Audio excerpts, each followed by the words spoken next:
a real good defensive player. So I feel like this was very interesting, but they chose not to match it. There must be some type of thought process behind their logic here. So we could move on and see how do we feel? Like you said, let's talk real quick how he fits with the Grizzlies. Grizzlies, and we're gonna go into this a little bit later on in our episode when we talk about rebuilding teams. So spoiler alert here.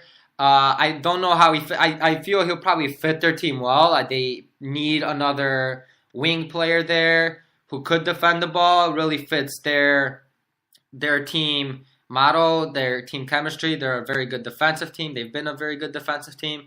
Kyle Anderson fits that bill. I think they'll still be a very stagnant team. Really, I think this is just an additional move that helps them lose their 2019 pick to the Boston Celtics, because I think this puts them just outside that top 8 protection that pick has. So this will probably improve their team a little bit, but not enough to make the playoffs. Probably enough for maybe a 10 seed, especially in the deep Western Conference. So really, I think they're just screwing themselves more with this signing, but they are pretty stubborn on this whole thing that they have where they want to win. But isn't it kind of beneficial for them to lose that pick? Because from what I know about it is it's top 8 protected this year, top 10 protected next year, and then it's like top 6 protected, and then it's unprotected. Yeah. Wouldn't you want to lose it this year, especially since next year's draft class isn't as talented as people have said? And that may be right. Yeah, you may be actually right on that. I mean, yeah, so it is top 8 protected in 2019, top 6 in 2020, unprotected in 2021. That may be some good logic behind that. Yes, they may not be willing to lose the protection on this pick because of the fact that it is a top 8 protected. So it falls like number 9 and number 10. That's better than it falling to number 7 in 2020 or to number 3 or 4 in 2021, and them losing those picks completely. So there might be some smart logic behind this move by the Memphis Grizzlies. So they really have an incentive to continue to win this year and not really beyond that. So maybe it is a smart move for them. I mean, again, Kyle Anderson to the Grizzlies, I guess I like the fit. I mean, obviously he still has the offensive struggles, but yeah, as a defender, he's another wing that they can have. And, if Mike Conley and Marc Gasol come back, like that's a team that could maybe even compete for an 8th spot. They were really always a really tough out. I remember watching a lot of series as a Spurs fan where they were very tough team to play against. They do have Jaren Jackson coming in. I believe it is Jaren Jackson. Jaren Jackson coming in right now, who looks like he's going to be a defensive force right away. He can also hit the 3. So they'll have, a few good pieces there. And maybe, Kyle Anderson will help them kind of into the future. So one of the teams we did want to talk about when it comes to rebuilding was the Memphis Grizzlies. So, Danny, what do you believe are some of the options here, and what can the Grizzlies do? And should they rebuild? Because it doesn't seem like the team is ready to rebuild yet. Well, yeah, and they're not ready to rebuild yet. They've made that clear by not trading away Gasol or Conley either right before the trade deadline or during this offseason. And at this point, it would be harder to trade them away because of the fact that a lot of the teams have already set their rosters. And even though it is early in this offseason, a lot of the teams are already pretty set. Everyone moved pretty fast this offseason to make sure that they were set because of the lack of cap space for many teams. So, like we said, we could look here at a couple options for Memphis, and I believe it is time for them to rebuild. Now, like you said, yes, that Boston pick here is huge, the pick that they owe to Boston in 2019. It really kind of makes you wonder, should they rebuild now or should they save rebuilding once this pick is transferred over to Boston? And I feel that they should rebuild now, really get a couple for the next 2 years, get a couple of really high picks. And if they were to trade away, now if they commit to this rebuild and trade away Mike Conley, Marc Gasol, and J. Michael Green, because those are really their top 3 trade chips, and trade those 3 players away, and mainly the fact that these players are older. Now, Marc Gasol's 33, Mike Conley's 30. You got to remember, you're not going to get much talent in return for them. And the reason why I say that is they're older. They both have injury concerns. Marc Gasol had an off year last year. However, now if you wait and they continue to struggle throughout next year, now their trade value completely drops to the point where you might not be able to get anything more than a second-round pick. So I think with these three players, what you really want to do is go out there, maybe take on another bad contract from a team, and try to extract as many draft picks as you can.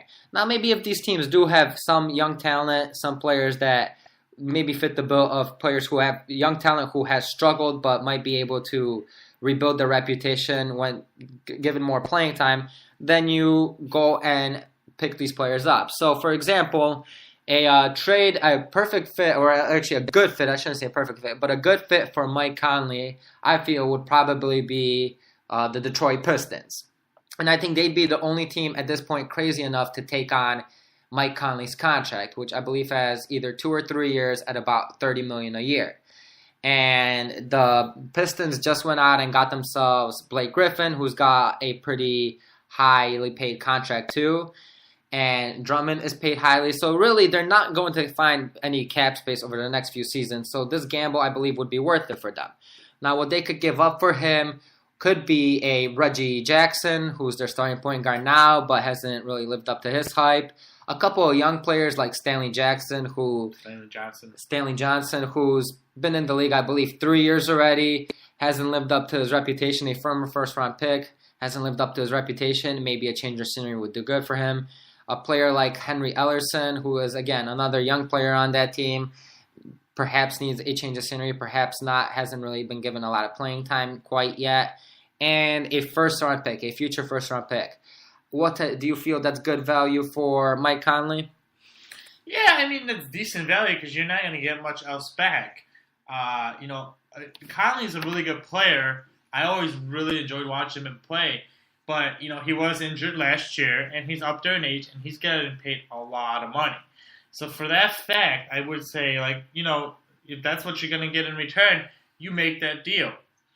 The one option I was thinking for Conley, and maybe they wouldn't do this, but I did hear Orlando Magic were looking for like a Kyle Lowry maybe. So maybe instead of Kyle Lowry, they can look at maybe trade Mozgov, one of their younger players, and maybe like a future pick for Mike Conley. The Magic have a lot of these 3 and 4 types, right? They have Aaron Gordon, they have Evan Fournier, they have Jonathan Isaac. So they have a few players there that maybe they'd be willing to get rid of one of them to the Memphis Grizzlies, along with the Mozgov contract or maybe a Vucevic for a Mike Conley, so they could have a stable point guard who can kind of help this young team, get themselves ready for the NBA. What are your thoughts? Yeah, I mean, theoretically, he would come and help them win, probably build a more stable environment for Orlando, which Orlando really does need. And it is the type of move Orlando would probably do, because I just don't know how he fits their timeline. I mean, obviously, Orlando's been rebuilding for like 5 to 6 years, so it's time to finally get into win now mode. However, they just don't have the roster to do that yet. They've been rebuilding, and that they've been making these high draft picks and then trading them away or letting these players walk for essentially nothing. A player like an Elfrid Payton, who got traded for a second-round pick. Player like, I believe, Mario Hezonja, he just lost him to the Knicks. So really, they keep drafting these players with high picks and letting them walk, or the players that they are drafting are struggling, and they just can't really shake this funk that they're in, and maybe Mike Conley would help that stability there. I think that I value this a little bit more than you do. I really value the presence of a veteran, and I feel like maybe that's been one of the problems with the Magic, is that they haven't had that presence. They haven't had somebody who can really show the ropes to a Hezonja. Like, you don't have to come in with all this cockiness and then not do anything with it, right? Yeah. Or Elfrid Payton's the other one, right? Yes. And they still have they have Bamba, right, who's really young. They just re-signed Aaron Gordon, who I think is a pretty good re-signing. I really like Jonathan Isaac. So they have these young guys here. They need some stability. I think Mike Conley would be a perfect person for that. obviously you would be given. Well, you get to lose the Mozgov contract, and you would lose one talented player, and I would say a pick like way in the future. I wouldn't say a pick next year or even 2 years. So I don't know. I mean, I'm not saying it's a perfect move for Orlando. Orlando could also find a different way of getting a veteran, but I like Mike Conley. He came up as not, with not much potential. He really worked his ass off to get to where he's at, and so maybe that would be a good person to have in the locker room. Yeah, and wouldn't disagree with that. Probably, maybe would be a good fit, maybe not, but it'd be something that they'd be trying, something different for Orlando to try. So moving on now to, and we just want to recap the two trades we proposed with Mike Conley. There, one was that he would be traded for the Pistons, and the other one that he would be traded for the Magic. Yep. And now moving on to Marc Gasol. Now Marc Gasol, he's 33 years old, coming off a year where he didn't look like his regular self. Still had a decent year, and just doesn't seem like he's the typical Marc Gasol. And now this is probably because he's 33 years old. He's got 2 years at about a little over $20 million on his contract left. So I think the perfect team, well, one of the teams, and I'll ask you which team do you think he'll fit best on, would be either Portland, Washington, or Toronto. Now, these are three teams who all of them are in similar situations in which they're all good playoff teams, but all of them have not been able to break that playoff funk that they've been in. They've been making the playoffs and really struggling once they get into the playoffs, not really been able to advance to the Eastern Conference Finals or the Western Conference Finals, not pushing forward with their things, with their victories and with their talent. So now each one of them has a point guard and a shooting guard, basically all-star level point guards, shooting guards. And now their big men are not as talented as they'd like for them to be. And Marc Gasol would fit that bill. Now each team has a bad contract they'd be able to trade away for Marc Gasol, such as Evan Turner with Portland, who's also got 2 years remaining on his contract, Ian McKinney with Washington, who's also got 2 years, and Serge Ibaka from Toronto, who's also has 2 years. Now, they'd be able to trade those players away for Marc Gasol, and obviously each one of these teams would have to add in either a draft pick or two, either a first-round draft pick and a second-round draft pick, maybe 2 first-round picks because of the fact that they're giving up terrible contracts in this deal to Memphis as well. What do you think? Which team do you think he'd fit best on? Well, I would like the Portland move, especially since Portland, if they want to, they could include like an Alex Collins in the deal. Zach Collins? Zach Collins, my bad. I like the fit in Portland. I think, it really, I think he fits well with Damian Lillard and CJ McCollum. You'd also still have Nurkic maybe coming off the bench, which that would be a lot, pretty typical, similar big man. Obviously, Gasol's a better player.